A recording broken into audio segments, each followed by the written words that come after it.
안녕하세요, 꿈나무입니다. 오늘은 투자, 재테크, 자기계발 등 발전적인 성향을 가졌고 부자가 되고 싶은 야망이 있으신 분들이라면 한 번쯤은 고민해 봤을 만한 주제, 몸값, 투자, 부업 중 어떤 게 먼저냐에 대해서 얘기해 보도록 하겠습니다. 제 구독자 대부분의 분들이 이런 발전적인 성향을 가졌을 거기 때문에 이 영상을 보고 나시면 내가 가야 할 길이 무엇인지 확실하게 도움이 될 것이라 생각합니다. 감정을 배제하고 최대한 객관적으로 분석해 볼 테니 집중해 주시길 바랍니다. 그럼 시작하겠습니다. 가장 먼저 목표를 설정하는 게 중요합니다. 내가 원하는 게 명예냐, 인지도냐, 부냐, 내가 추구하는 목표에 따라 순서가 뒤바뀌기 때문입니다. 그러나 대부분의 사람들이 첫 번째로 원하는 것이 뭘까요? 여러분도 원하고 저도 원하는 것, 바로 돈이죠. 이직도, 투자도, 부업도 본질은 결국 돈을 더 벌기 위해 하는 거니까요.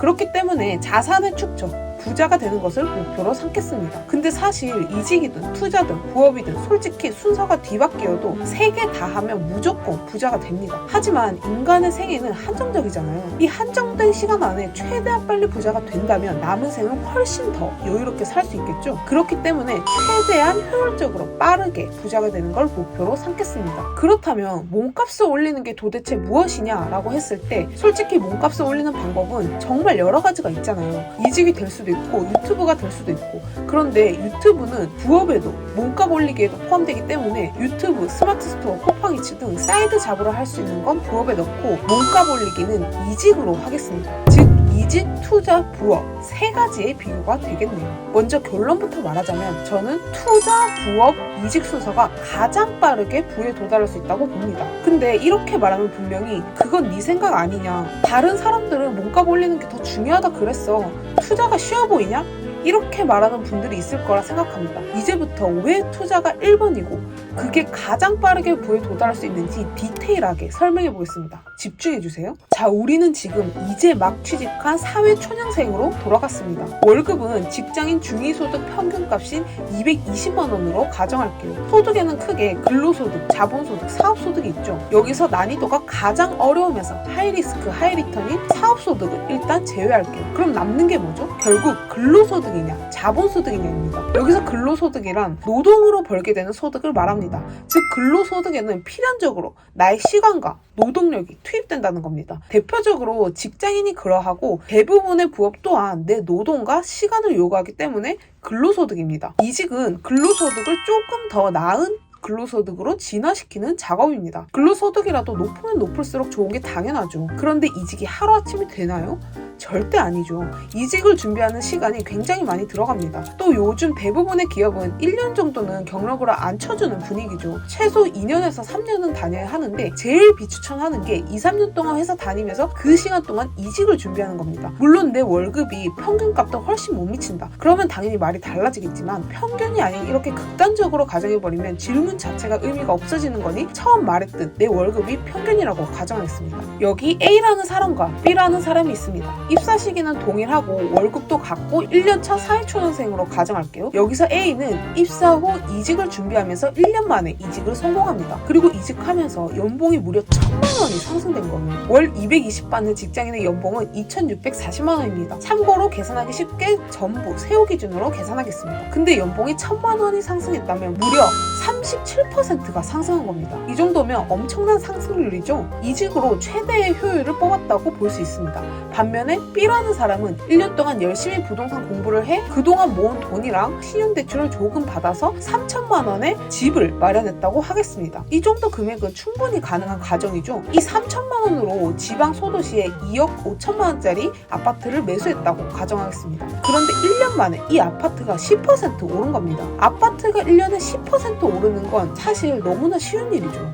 그럼 2,500만 원을 번 거죠. 세금이나 부대 비용을 전부 제해도 이직을 준비한 A보다는 최소 2배의 자산이 쌓인 겁니다. 솔직히 저는 B가 부동산 공부만 열심히 했다면 사실 20%, 30% 상승할 아파트도 충분히 찾을 수 있다고 생각합니다. 저도 실제 경험하기도 했고요. 그렇다면 자산의 차이가 기하급수적으로 벌어지기 시작하는 거죠. 자, 그렇다면 이렇게 말할 수 있을 것 같습니다. 최고의 상황만 말한 것 아니냐, 최악의 상황을 고려해야지. 맞습니다. 최악의 상황을 고려해 보도록 하겠습니다. B가 3천만 원을 아파트 투자를 했지만 아까는 2천만 원을 벌었는데 지금은 2천만 원을 오히려 잃었다고 가정할게요. 최악의 상황이죠. 사실 개인적으로 제가 느끼기에는 아파트는 상품성이 너무 떨어진다거나 그 해에 입주 물량이 일시적으로 너무 몰려있다거나 그런 상황만 아니면 장기적으로 들고 가기만 해도 아파트로 돈을 잃을 확률은 정말 적다고 생각하지만 B가 초보 투자자에서 마이너스 2천만 원이 떨어지고 있는 상황에서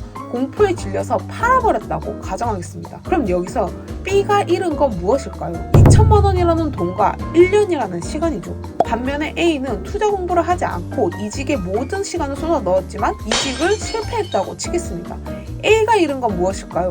1년이라는 시간입니다. 이렇게 보면 A가 훨씬 유리해 보입니다. 왜? A는 돈을 잃지는 않았으니까. 대부분의 사람들은 이 정도까지만 생각합니다. 하지만 A와 B 둘 다 실패를 통해 얻은 게 있습니다. 바로 A는 이직 실패를 통해 이직을 시도한 경험을 얻었고 B는 투자 실패를 통해 투자 경험을 얻었죠. 어떤 게 더 가치가 클까요? 저는 당연히 B라고 생각합니다. 왜? 이렇게 생각해 보세요. A가 만약에 이직에 성공하고 돈이 많이 쌓이게 된다면 그때도 계속 또 이직만 준비할 것 같나요? 아니죠. A도 당연히 투자를 생각하게 된다는 겁니다. 그런데 만약 A가 투자 공부가 전혀 되어 있지 않은 상황에서 투자를 시작한다면 A도 당연히 투자를 실패할 수 있는 거겠죠. 그럼 돈이 많은 상태에서 뒤늦게 투자를 시작하고 실패를 하게 된다면 단순 금액만으로만 봐도 A가 잃은 돈이 훨씬 더 크게 될 수 있다는 겁니다. 근데 B는 일찍이 투자를 시작했고 이때 손실 자체는 정말 쓰라리겠지만 사실 인생 전체로 봤을 때 잃은 그 금액이 엄청 큰 금액이 아니라는 거죠. 또 이러한 경험이 있기에 다음 투자 때는 투자를 성공할 확률이 훨씬 올라가게 됩니다. 이게 바로 제가 투자금이 적더라도 하루빨리 투자 실천을 통해서 경험을 쌓아야 한다는 겁니다. 100억 이상의 자산가 분들 중에서 단 한 번의 실패 없이 100% 완벽한 투자만 해온 사람이 있을까요? 물론 있을 수도 있겠죠. 그러나 대부분의 자산가들이 최소 한 번쯤은 다 실패를 겪는다는 겁니다. 그런 경험들이 쌓여야 진정한 자산가가 될 수 있는 거고요. 결국 매도 빨리 맞는 게 낫다는 겁니다. 결론은 투자와 이직 중에서 성공했을 때 돌아오는 수익은 물론이고 실패했을 때 얻게 되는 가치 또한 투자가 훨씬 크다고 생각합니다. 결국 저는 총알과 총 중에서 총을 먼저 만들라는 겁니다. 왜? 이렇게 생각해보세요. 총알이 딱 한 개가 있지만 권총으로 쏘는 것, 총알이 10개가 있지만 새총으로 쏘는 것, 어떤 게 더 파괴력이 높을까요? 또 말하고 싶은 게 있는데요. 여러분 혹시 주변에 이직으로 부자가 된 사람이 있나요? 이직의 끝은 어디일까요? 역시 대기업 임원이겠죠. 그렇다면 여러분 혹시 아는 사람들 중에 삼성전자 임원분이 있으신가요? 그런데 투자로 부자가 된 사람들은요? 정말 많죠. 유튜브만 보더라도 불남님, 너나미님, 졸리님 등등 부동산 주식 할 것 없이 정말 많습니다. 심지어 제가 부동산 투자를 시작하고 나니 알려지지만 않았을 뿐 일반인 중에서도 투자로 자산가가 된 분들이 정말 많다는 것을 알게 되었습니다. 이유가 무엇일까요? 확률적으로 투자로 부자가 될 확률이 훨씬 높기 때문입니다. 냉정하게 생각해보세요. 여러분이 이직을 통해 내 몸값을 올리는 속도랑 자산이 올라가는 속도 중에 어떤 게 더 빠를 것 같은지, 여러분이 열심히 노동으로 돈을 버는 속도와 돈이 돈을 버는 속도 중에 어떤 게 더 빠를 것 같은지, 그렇게 작은 돈이라도 얼른 일을 시키라는 겁니다. 티끌 모아 티끌? 맞아요. 티끌은 모아봤자 티끌입니다. 하지만 그 티끌 같은 돈이라도 일하게 시키면 달라질 수 있다는 겁니다. 이 방법을 배우는 게 바로 투자 공부인 거고요. 그럼 이제 이렇게 생각하실 거예요. 그래, 첫 번째로 투자가 먼저인 건 알겠어.